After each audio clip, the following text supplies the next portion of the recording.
మీకు తెలుసా, ఈ భూమిపై వయస్సు కారణంగా చనిపోని ఒక జీవి ఉంది. అది దేవుడు కాదు, అది లాబ్స్టర్. మనిషిని కాలం నెమ్మదిగా కూల్చేస్తుంది, కానీ లాబ్స్టర్ని కాదు. సమయం గడిచే కొద్దీ అది బలహీనపడదు.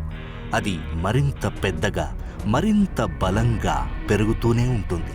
మన కణాలు అలసిపోతాయి, దాని కణాలు మాత్రం ప్రతిసారి తిరిగి యవ్వనాన్ని ఎంచుకుంటాయి. దాని డిఎన్ఏకి వృద్ధాప్యం తెలియదు. అందుకే 100 ఏళ్ల లాబ్స్టర్ కూడా ఒక యువ లాబ్స్టర్లా బలంగా ఉంటుంది. కానీ ప్రకృతి ఒక ఒప్పందం చేస్తుంది: ఎదగాలంటే రక్షణ వదిలేయాలి. లాబ్స్టర్ తన గట్టి పెంకుని పగలగొట్టాలి. ఆ క్షణంలో అది రాజు కాదు, ఒక అసహాయమైన శరీరం మాత్రమే. కొన్ని రోజులు అది సులభమైన ఆహారం.